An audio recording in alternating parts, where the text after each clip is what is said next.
Space is blowing up. This is literally the time to be in it right now. You're putting a needle in yourself. Is that really what you want to be doing? The person willing to pay the most will end up getting that customer. Move with speed and get to market fast and find the model that works for you before CAC starts to rise up. You have competitors popping up left and right every single day. What helps a brand stand out? How reliable is meta attribution for GLP-1 brands today? What you're trying to do is create a creative engine. You're leaving dollars on the table if you're not using email SMS. But the fastest way to scale and get to market, which is very important right now, is going to be... Today we're here with Harsh, the CEO of Revea Health, someone who's gone from working with startups all the way to Tesla and Meta, and now is behind the scenes helping scale some of the fastest growing GLP-1 brands. And if there's one space absolutely blowing up right now, it is weight loss and GLP-1s. Harsh, you've been in it, you scale brands in it, so let's get into it. What is actually happening in the GLP-1 space right now in 2026? Yeah, the GLP space is very interesting right now. I think just on the way here, I was learning Tom Brady just got $200 million and he's going to be starting his own or funding another company doing GLP. We just saw on Super Bowl just a few months back, I think a few months back from now, but like Serena Williams had partnered with Roe for GLP weight loss as well. So the space is just getting massive now, and there's just so much more opportunity in this GLP space. On top of that, we know in the US, there's folks looking into having peptides being approved. I think there's like 14 peptides that RFK Jr. is trying to get approved right now to go through FDA approvals and then have compounding pharmacies make those peptides essentially and offer them to other folks. So space is blowing up. This is literally the time to be in it right now. It's just the start from what we're seeing. And I think just after COVID or even a little bit before COVID, we kind of went through this change in patient care on how things have went from traditional models, from going to the doctor to now having these GLPs and self-injecting at home. And I think it's just going to continue changing from there as well, where patients, customers are willing to do these things at home because like you're putting a needle in yourself. Is that really what you want to be doing? But people are open to it and they want these products immediately at their door instead of waiting multiple days or weeks and also going back to the doctor for refills. So that's essentially the GLP space right now. And it's going to continue booming up from here. What types of GLP-1 brands are scaling the fastest, and why would you say those ones? I think let's even zoom out a little bit from this. Like a few years ago, I want to say about 2 to 3 years ago, maybe even a little bit longer, but the differentiator for companies in the space was just being able to offer it. So whoever figured out the back end of, hey, let's connect customers to products, to doctors, to pharmacies, and just make that whole operational wheel, that hamster wheel work. And I think the biggest thing in the GLP space itself was certain manufacturers who took these peptides, got them FDA approved, but then couldn't supply enough of this medication in the US specifically, which then opened up a whole massive industry. I think the way it works is FDA then allows other pharmacies to make compounded versions of that just to meet the demand that's out there. And now there's like complexities there as well, because some of the manufacturers that were making that peptide GLP specifically have now said that, hey, we can supply this to the US and we can meet the demand for it. So what happens with the compounding pharmacies, blah, blah, blah. So there's a lot of back and forth going on. But yeah, that kind of catches us up to today on what's happening with the space, specifically for GLPs. There's companies still popping up left and right, offering those solutions. And just, I always like to say this, I'm not a lawyer, so always check in with your legal team. Disclaimer, everyone. Disclaimer. I think I should say that. So check in with your legal team to make sure you're doing the right things and going to market the right way. And when you first look at a GLP-1 brand, what is usually broken? You know what? A lot of companies, a lot of founders that I chat with, they have their unique problems. And I think this is actually where we step in, because we had one company that wanted to compete with Hims and Hers, right? But they wanted to go to the Brazilian market and do that instead. So right now we're just finalizing all the details with them to help them market in the Brazilian space. But some founders come to us and they're not backed with private equity dollars of multi-million dollars. For example, Tom Brady's GLP company is going to take a different approach to marketing than maybe somebody that's just bootstrapping or starting off.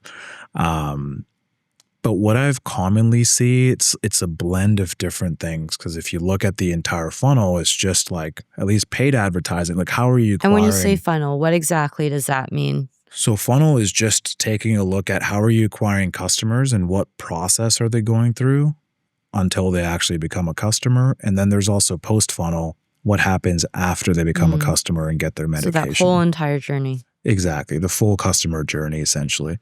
But some of the smaller brands, they'll come, they have weak points in the funnel, right? And specifically, first question I always ask is, how are you getting your clients or your customers, your patients today? And I've heard several different approaches. Someone just DMing people on Instagram was like, hey, go check out this website. Some people doing affiliate marketing to get customers. Some people running paid advertising. And there's pros and cons of each. But the funnel still stands. They still have to come to this landing page, website, learn about your product. Step 2 is filling out the intake form to get this pre-approval before you go meet with a doctor for GLP specifically. The doctor then chats with you, prescribes you the medication comes to your door, and now you're a customer taking that medication. So from what I've seen, everybody has different bottlenecks. Right? The funnel is broken somewhere. Some people they might have a funnel, but there's no top of funnel, AKA you have this great funnel, but how are you bringing people in so then they can actually turn into a customer? Right. Some people have that problem where they can't fill the funnel. Some people have the problem with they're filling the funnel, but their CAC is super high. Right. So how do you reduce the CAC? Some people have just like performance issues. Some people have branding issues. They can't find the right ICP. So one client came to us that didn't care about CAC. They just want to get in the space because they're funded, multi-million dollars. And they're like, just give us customers for the first 6 months. We don't care about CAC. They're very CAC insensitive. And CAC, can you clarify exactly what that is for us? Customer acquisition costs. So the cost to initially get that customer. Yes, exactly. So they didn't care, right? And the space is getting super competitive, but the person willing to pay the most will end up getting that customer. And they said, hey, we don't care at all. We just want customers for market adoption, because they know that the LTV will be there from a business economics end to support their CAC. And LTV, the lifetime value of that customer, aka what the company's getting back long-term for that initial cost to acquire the customer. Exactly. Okay. Exactly. What would you say is what separates, if there's a single thing that separates the GLP-1 brands that scale to $500K a month or more versus the ones that get stuck? Yeah, I think this one applies to like any business, but it's how fast are you willing to move? Like now, having worked with hundreds of companies and founders, regardless if they're in the GLP space or not, it's the ones that are willing to move super fast, whether it's offer changes, pricing changes, landing page changes, funnel updates, tackling conversion problems, expanding to different platforms. The question is, how long does it take you to do that? And that needs to be really fast, especially in the GLP space where you have competitors popping up left and right every single day, right? Every single day, I'll just see like random other GLP companies promoting similar products. So the competition is increasing. This is still just the start, because I believe 1 in every 8 people in the US use GLP. So that might start going up. The market's increasing quite a bit year over year. So move with speed and get to market fast and find the model that works for you before CAC starts to rise up, because looking 2 to 3 years back, the CAC you were getting with paid ads is not the same CAC that you're getting today. Right. And the CAC you're going to be getting in 2 years from now is not going to be the same as today. So take advantage and move fast and get this done ASAP, not spend 6 months building a damn website and a landing page out, which I have heard people doing. Right. Yeah. No, love it. Speed is king. So let's get into that a bit more. What is a typical CAC for a GLP-1 brand? And does it vary by segment or audience at all? 100%. Like, you can market your GLP very differently, just even in the US, right? And your CAC's going to vary. We've had some CAC numbers hit like $40, $30 all the way upwards. We had a client that came to us that was getting a $600 CAC. And within 3 months, we brought that down to about $300, which made a huge impact for them. And then eventually lowering that down even more to about $275. But they were spending multi-million dollars a month. So your CAC might also be different when you're spending $10K per month in ads versus $600K, $1 million, $2 million. So that CAC is going to vary. It's also going to vary based on the segment that you're targeting as well. So there's a lot of different factors, but you're looking around in the GLP space specifically, depending on the product, like $40 to almost $400. Right. And at what CAC does the funnel or marketing structure need to change? What do you mean by that? I guess different ad spend, different budget. Yeah, budget, different channels. Yeah. I think when people are first starting, your strategy is going to look different. I think this is what you're getting to than maybe when they're spending $500-600K multi-platform advertising platform. How many creatives are you injecting in per month if you're spending 10K versus 100K? Creative is king as well. Like your setup on Meta, your setup on Google, all these channels is also very important as well. But how many creatives is a company that's spending 10K per month in ads versus a company that's spending $1 million? Huge difference, right? Because you're trying to find winners in your platform.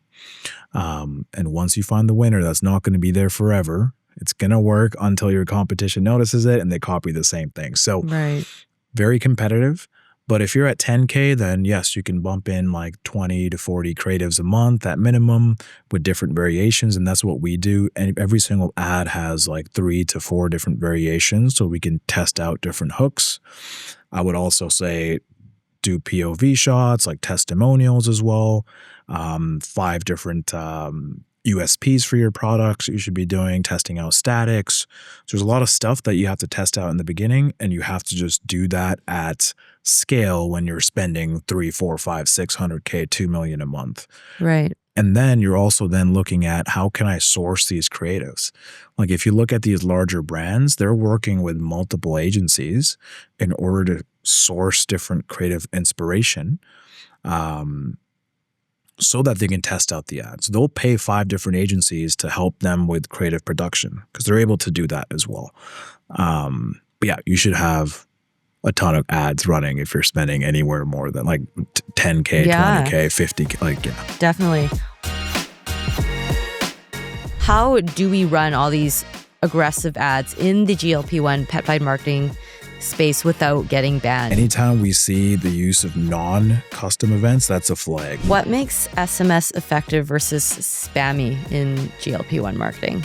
So there are so many different ICPs that can be made out in the GLP space. You're leaving dollars on the table if you're not using email SMS. But the fastest way to scale and get to market, which is very important right now, is going to be